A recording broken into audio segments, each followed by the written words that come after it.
Acts, chapter 27.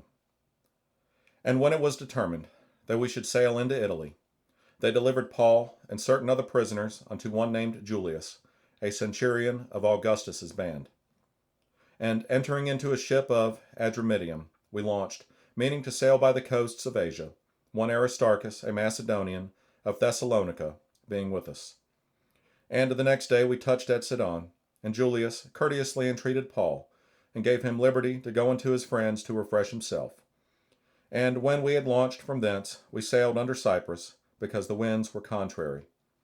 And when we had sailed over the sea of Cilicia and Pamphylia, we came to Myra, a city of Lycia. And there the centurion found a ship of Alexandria sailing into Italy, and he put us therein. And when we had sailed slowly many days, and scarce were come over us against Cnidus, the wind not suffering us, we sailed under Crete, over against Salmone. And hardly passing it, came unto a place which is called the Fair Havens, nigh whereunto was the city of Lasea. Now when much time was spent, and when sailing was now dangerous, because the fast was now already past, Paul admonished them, and said unto them, Sirs, I perceive that this voyage will be with hurt and much damage, not only of the lading and ship, but also of our lives. Nevertheless, the centurion believed the master and the owner of the ship more than those things which were spoken by Paul. And because the haven was not commodious to winter in, the more part advised to depart thence also, if by any means they might attain to Phenice, and there to winter, which is an haven of Crete, and lieth toward the southwest and northwest. And when the south wind blew softly, supposing that they had obtained their purpose, loosing thence, they sailed close by Crete. But not long after there arose against it a tempestuous wind, called Euroclydon. And when the ship was caught, and could not bear up into the wind, we let her drive. And running under a certain island, which is called Clauda, we had much work to come by the boat. Which when they had taken up, they used helps, undergirding the ship, and, fearing lest they should fall into the quicksands, strake sail, and so were driven. And we, being exceedingly tossed with a tempest, the next day they lightened the ship. And the third day we cast out, with our own hands, the tackling of the ship. And when neither sun nor stars in many days appeared, and no small tempest lay on us, all hope that we should be saved was then taken away. But after long abstinence, Paul stood forth in the midst of them, and said, Sirs, ye should have hearkened unto me, and not have loosed from Crete, and to have gained this harm and loss. And now I exhort you to be of good cheer, for there shall be no loss of any man's life among you, but of the ship.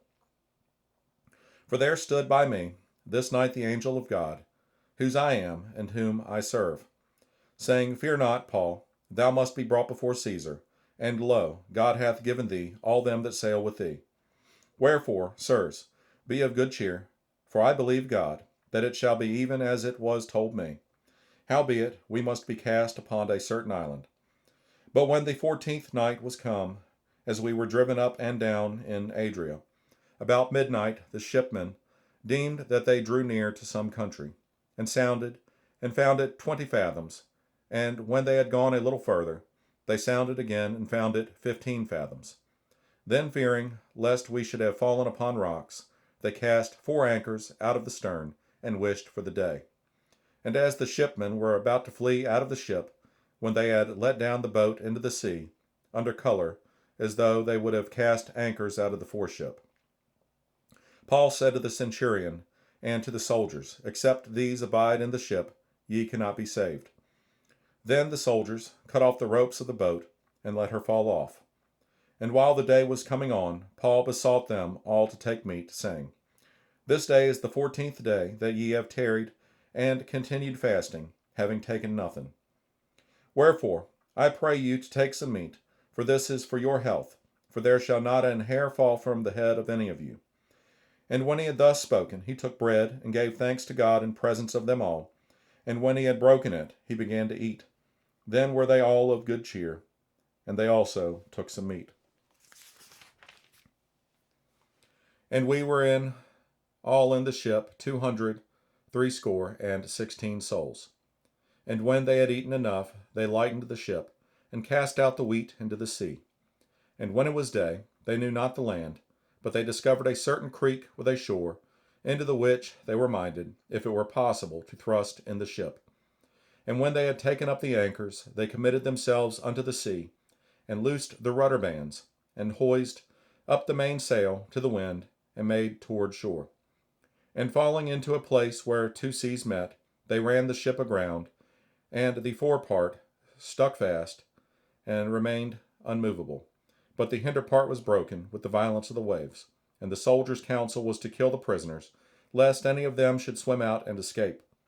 But the centurion, willing to save Paul, kept them from their purpose, and commanded that they which could swim should cast themselves first into the sea and get to land, and the rest, some on boards, and some on broken pieces of the ship. And so it came to pass that they escaped all safe to land.